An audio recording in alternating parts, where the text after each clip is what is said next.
Hi, my name is Talisha Antonio. I'm the author of the young adult book, Captain Jack Sawyer and the Golden Statue of Aurora. And I'm also the author of a new and upcoming book called Under Construction, a Work in Progress. Today I'm going to read an excerpt from the young adult book, Captain Jack Sawyer and the Golden Statue of Aurora. This is chapter 9.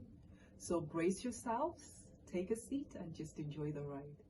As the ship began to sail, Raja, one of the ship's navigators, approached the captain, who was with his 4 lieutenants.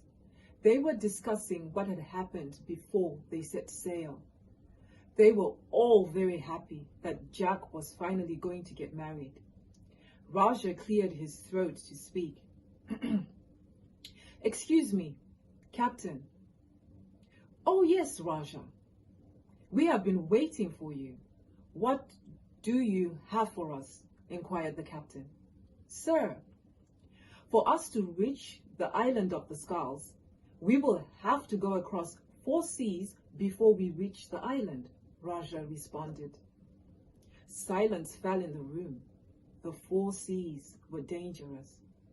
There had been reports of 2-headed monsters and serpents and ships disappearing or being destroyed. Other things included mysterious whirlpools, waterfalls, and so forth. However, these were only just tales that were told, and there was no proof that these things existed or happened. These were the only seas they had never sailed across, and from the tales they had heard, they were thought to have the worst obstacles anyone could imagine. Raja had worked with the captain for years and was an expert at his job. He worked with a small team of men who helped him navigate and steer the ship away from danger. So Jack was not at all worried about these obstacles. He was more concerned about what would happen when they arrived at the island of the skulls. Jack turned and looked at his men, who were all deep in thought, and then he turned to Raja and said, "Raja, I trust that you and your team have everything under control. I suggest you choose the safest possible routes that will ensure we all get back in one piece." Jack did not doubt his men. He had faith that they would be able to get to the island. His main concern was what they would encounter whilst they were on the island. No one had ever lived to tell of their encounters on the island of the skulls. There were only rumors, but no real facts. The ship had sailed for 10 days without the captain and his men encountering any trouble, but on the 11th day, things changed. They got caught up in a terrible storm. The sky became very dark, and the ship had sailed into a very vicious storm. The ship was being rocked by strong winds that seemed to be blowing from all directions.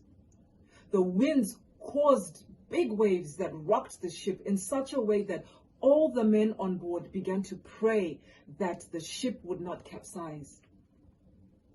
The whole crew tried to secure the ship, but struggled to stay safe. They lost some supplies, including food and water. The men were relieved and grateful to have survived the dangerous storm, so they prayed and thanked God for delivering them from the storm. The ship sailed on, but unfortunately, the little food and water remaining had to be rationed. After a few more days of sailing, they had run out of fresh, clean water and food. 5 of the crew members had fallen ill, and the sun was scorching hot, which did not help. Jack did not know what to do except to pray. They did not know what type of illness this was. The ship's doctors had not encountered anything like this before.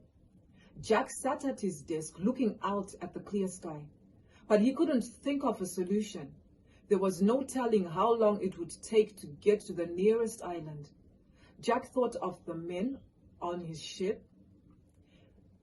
They were tired and hungry. The number of the sick crewmen kept rising. Jack felt helpless as the leader and captain of the ship. Pressure was mounting because everyone was waiting for their orders to come from him.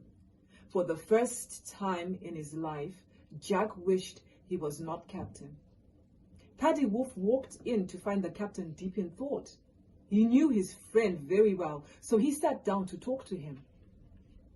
Captain, I think we should consider turning back. Look around us. The situation is hopeless, and the number of men falling ill keeps rising. We don't know what lies ahead, and the men seem to be getting worse. Jack cleared his throat and sighed. Turning back is not an option, Paddy. We have our orders. Jack closed his eyes and made a fist. When he opened his eyes, he exhaled heavily. Looking at Paddy, he said, there is no point in us looking at the circumstances and letting them determine how we proceed. I have faith that we will reach land soon and the men will be fine.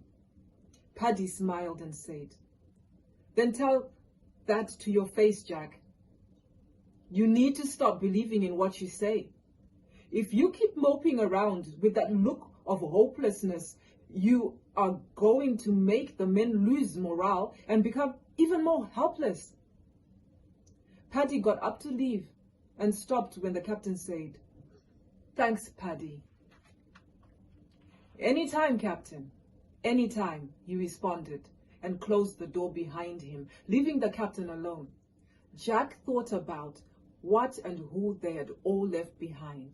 His beautiful fiancée, Princess Maya, his parents, his friends, and siblings. He remembered the tears the princess and his mother shed as they bid him farewell. He looked at what surrounded him, the sadness and despair that filled the air. He looked at the situation and the circumstances the crew found themselves in. But then he remembered the mission. It was very important for him and his men to succeed. It was not just about him marrying the princess, but them completing the mission and returning what rightfully belonged to their kingdom. He was not going to look at the negative things that were happening. They had come this far and they had reached the first sea, so there was no looking back, and he was not going to. When Jack returned to the bridge, Paddy called all the men to attention, and the captain made an announcement for them all to hear.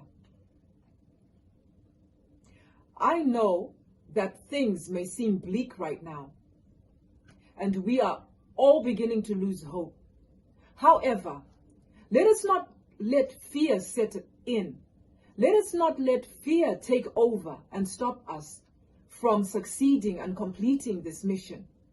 I believe that if we continue in hope and continue as we have always done in faith, we will soon be able to return to our kingdom and to our loved ones victoriously. I urge each and every one of us not to look at our circumstances, but instead, we need to focus on what we are going to achieve. Let's continue in faith and not fear. Let us sail on in faith and not only by sight, because if we move by what we can see, then we have already failed. Failed our king, failed ourselves, and our loved ones. Now, who is with me to carry on? The men all stood up and cheered. Jack told his man to be on the lookout for land. They had sailed long enough without spotting any. He was sure something was going to come up. I hope you enjoyed that. And I would love for you to encourage to get the book off Amazon. And I would encourage you to read. Because reading will take you anywhere you want to go in the world. Happy World Book Day.